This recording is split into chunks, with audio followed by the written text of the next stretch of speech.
کی پسند کو سامنے رکھ کے شادی کرو۔ لو میرج چند دن کا خواب ہوتا ہے، پھر لڑائی کے سوا کچھ نہیں ہوتا ہے۔ اپنے ماں باپ کی مشورے سے، ان کی رائے سے شادی کرو، برکت ہوگی، ان کی دعائیں ملیں گی۔ ماں باپ سے کہتا ہوں اولاد کی رعایت کرو، ان پر زبردستی مسلط ایتھے ہی کرنی ہے اور نہیں کرنی، ایتھے ہی کرنی، یہ ظلم نہ کرو، یہ ظلم نہ کرو۔ شادی بچے کا حق ہے، شادی بیٹی کا حق ہے۔ شریعت نے بچی کو حق دیا ہے کہ وہ کہے میں نہیں کرنا چاہتی، وہ کہے میں نہیں کرنا چاہتا، یہ نافرمانی نہیں ہے، مسلط مت کرو۔ میرے نبی نے کہا میں نے جہاں بیٹی دی پہلے آسمان سے فرشتہ آیا، میں نے جہاں شادی کی پہلے آسمان سے فرشتہ آیا، ٹھیک ہے۔ حضرت فاطمہ کے لیے ابو بکر پیغام لائے، انکار کر دیا۔ عمر پیغام لائے، انکار کر دیا۔ علی پیغام لائے، جبریل آ گئے کہ اللہ فرما رہے ہیں فاطمہ علی کی ہے۔ کہ یا رسول اللہ، آ کے بولی نہیں، چپ۔ آپ نے کہا علی کیسے آئے؟ چپ۔ پھر آپ نے خود کہا فاطمہ کے رشتے کے لیے آئے ہو؟ کہا جی ہاں۔ تو آپ نے کہا انشاءاللہ۔ جبریل کے آنے کے بعد بھی کہا انشاءاللہ، یہ نہیں کہا بس ٹھیک ہے ہو گیا ڈن، وہی آ گئی ہے ڈن، نہیں نہیں نہیں نہیں۔ آپ اٹھ کے گھر چلے گئے، علی باہر نکل گئے، باہر صحابہ کھڑے تھے، کہنے لگے کیا ہوا؟ علی کہنے لگے انکار ہو گیا۔ وہ کہنے لگے کیسے؟ کہا کچھ کہا ہی نہیں۔ عبد الرحمن بن عوف کہنے لگے کچھ کہا تھا؟ کہا انشاءاللہ کہا تھا۔ کہا بس پھر ہو گیا، ہو گیا۔ یہ انشاءاللہ کیوں کہا؟ ہاں کیوں نہیں کی؟ اب گھر گئے، کس کو بلا رہے ہیں؟ فاطمہ۔ کون؟ جنت کی عورتوں کی سردار، حسن حسین کی ماں۔ جنت میں نور کی چمک اٹھے گی، جنتی پوچھیں گے یہ نور کیسا ہے؟ کہا جائے گا اوپر کی جنت میں علی و فاطمہ مسکرائے ہیں، ان کے داندوں کے نور سے جنت جگمگائی ہے۔ آپ نے کہا بیٹی فاطمہ، علی کا رشتہ آیا ہے، ہاں کر دوں؟ اللہ اکبر، اللہ اکبر۔ کیا فاطمہ نے انکار کرنا تھا؟ کیا فاطمہ نے انکار کرنا تھا؟ بیٹی علی کا رشتہ آیا ہے، ہاں کر دوں۔ بیٹی فاطمہ ہو، رشتہ علی کا آیا ہو، اوپر سے جبریل آ چکا ہو، باپ محمد مصطفیٰ صلی اللہ علیہ وسلم ہوں، اور پھر وہ جا کے پوچھیں ہاں کر دوں۔ میرے بھائیو، مجھے نہیں پتا یہاں معاشرت کتنی کو بدلی ہے، لیکن ہمارے ہاں بیٹیوں سے نہیں پوچھا جاتا، اور دیہاتوں میں بچوں سے بھی نہیں پوچھا جاتا، بات تیرا کر دیتا ہے ہن بھاویں تو من یا نہ من۔ تمہاری بیٹی کا حق ہے کہ وہ کہے میں کروں گی، میں نہیں کروں گی۔ تمہارے بیٹے کا حق ہے وہ کہے میں کرتا ہوں، میں نہیں کرتا۔ اللہ کے واسطے ماں باپ سے کہتا ہوں جبر مت کرو، جبر مت کرو۔ بچوں سے کہتا ہوں اللہ کے واسطے لو میرج کے چکر میں مت پڑو، یہ دھوکہ ہے، یہ خواب ہے، یہ خواب ہے۔ زندگی اخلاق سے گزرتی ہے، شکلوں سے نہیں گزرتی، شکل و صورت سے نہیں زندگی گزرتی، اخلاق سے گزرتی ہے۔ دو واقعے اوپر نیچے ہوئے، ایک خاتون میرے پاس آ کے پھوٹ پھوٹ کے رونے لگی، کہا مولانا میرا خامد کھربوں پتی ہے، اربوں پتی نہیں، کھربوں پتی ہے، پر زبان اتنی گندی ہے کہ مجھے اس نے زندہ مار دیا ہے۔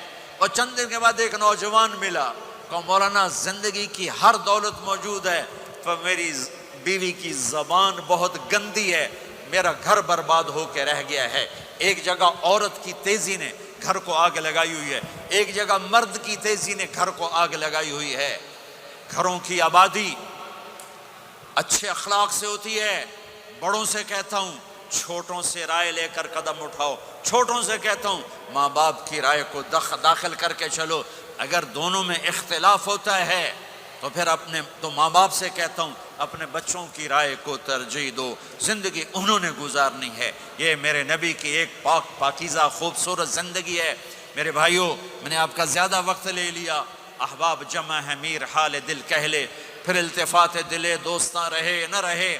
آپ ایک معاشرے میں رہتے ہیں، آپس میں لڑائیاں بھی ہوں گی، جھگڑے بھی ہوں گے، اور بہت سے ایسے ہوں گے عورت عورت سے نہیں بولتی، مرد مرد سے نہیں بولتا۔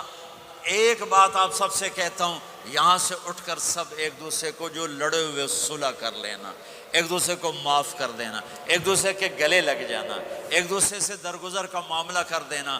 اور خامد اور بیوی اگر لڑے ہوئے ہوں تو ان کی صلح اتنی طاقتور چیز ہے کہ ان کے صلح کرتے اللہ ان کے پچھلے سارے گناہ معاف کر دیتا۔ شیطان روزانہ اپنی کچہری لگاتا ہے، شیطانوں سے پوچھتے ہیں ہمیں کی کر کے آئے ہو؟ جی چوری کرائی، یوں سر ہلاتا ہے، ڈاکہ، نماز نہیں پڑھنے دی، ٹھیک۔ ایک لمبی فہرست ہوتی ہے وہ۔ ایک لنگڑا شیطان کالا جا پچھو کھلو کے آندا ہے، استاد جی میاں بیوی نو لڑایا کا پتر شاباش تو اگاں آ جا آ جا آ جا آ جا آ جا، اس کو گلے لگاتا ہے، اس کو پاس بٹھائے، اور کمبخت تو یہ ہے اصل کام۔ خامد اور بیوی کی لڑائی، نسلیں برباد ہو جاتی ہیں، نسلیں۔ ہر کلاس میں ٹاپ کرنے والے لڑکے نے 2 دفعہ خودکشی کی کوشش کی، ماں باپ کی لڑائی، ماں باپ کی لڑائی۔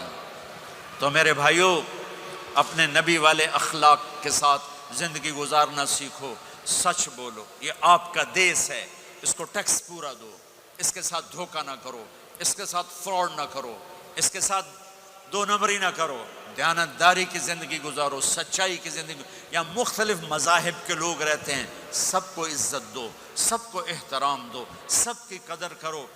کون اللہ کے ہاں سہاگن ہے یہ تو موت کے بعد پتہ چلے گا، لیکن تمام کو احترام دو، تمام کو عزت دو۔ ایک غیر مسلم کا جنازہ گزرا، میرے نبی کھڑے ہو گئے، غیر مسلم کا جنازہ، میرے نبی کھڑے، کہا یا رسول اللہ یہ مسلمان نہیں، آپ نے کہا انسان تو ہے، انسان تو ہے، اب اس کے احترام میں کھڑے ہو گئے۔ تو بھائیو، تمام اہل مذاہب کو عزت دو، احترام دو، تو انشاءاللہ یہ چھوٹا سا معاشرہ ایک خوبصورت جنت کا منظر بن جائے گا۔ تو سارے بھائی بہن نیت کرتے ہو نا، ایک دوسرے کو معاف کر دیا نا، ایک دوسرے سے صلح کرو گے نا اٹھ کے، اور جب آپ کچھ اپنی ترتیب کے ساتھ 4 مہینے 40 دن کا کوئی نظام بنا لو، نصاب بنا لو، اس سے انشاءاللہ آپ کی پوری زندگی میں دین آئے گا۔ اور ایک آخری بات کہہ کر میں دعا کراتا ہوں، دیکھو میرے بھائی بہنوں، ہم بڑے گناہ گار لوگ ہیں اور اللہ بڑا غفور الرحیم ہے، ہم گناہ گار ہیں، اللہ غفور الرحیم ہے۔ میرا اللہ کہتا ہے میرا بندہ تو اتنے گناہ کر کہ زمین سے اٹھا کر آسمان کی چھت کو لگا دے، اتنے کر کے زمین سے اٹھا کر آسمان کی چھت کو لگا دے، اس کے بعد صرف ایک دفعہ مجھ سے کہ یا اللہ معاف کر تو میں سارے ہی معاف کر دوں گا۔ کسی میں اتنا ظرف ہے؟ اتنے کر کے زمین سے اٹھا کر آسمان کی چھت کو لگا دے، پھر ایک دفعہ کہ یا اللہ معاف کر تو میں سارے ہی معاف کر دوں گا۔ تو میرے آپ کے تو گناہ ہی تھوڑے سے ہیں، میرے آپ کے گناہوں کی کیا حیثیت ہے؟ چند سال میں کوئی کتنے گناہ کر لے گا۔ میرا اللہ کہتا ہے زندگی بھی لے لے، طاقت بھی لے لے، زمین سے اٹھا کر آسمان کی چھت کو گناہ لگا دے، پھر ایک دفعہ آ کر کہنا یا اللہ معاف کر تو میں سارے ہی معاف کروں گا۔ تو میرے اللہ کو معاف کرنا پسند ہے، توبہ کرنا پسند ہے۔ میں ان ساری مسورات سے بھی درخواست کرتا ہوں، آپ سے بھی درخواست کرتا ہوں، آج تک جو ہم نے کیا، یا اللہ میری توبہ، آئندہ تیری مان کے چلوں گا۔ اس کی نیت کرتے ہو سارے بھائی بہن؟ کرتے ہو تو میرے ساتھ کہو ایک دفعہ یا اللہ میری توبہ، پھر کہو یا اللہ میری توبہ، پھر کہو یا اللہ میری توبہ۔ اتنا سا کام ہے۔ اگر مسورات نے آپ نے دل سے کہا ہے تو رب ذوالجلال کی قسم سارے گناہ معاف ہو گئے، سب معاف ہو گئے، سب معاف ہو گئے۔ آپ ایسے بیٹھے ہو جیسے ابھی ماں کے پیٹ سے جنم لیا ہے، جیسے ابھی ماں کے پیٹ سے جنم لیا ہے۔ پھر کبھی گناہ ہو جائے پھر معافی مانگیں، اللہ پھر معاف کر دے گا۔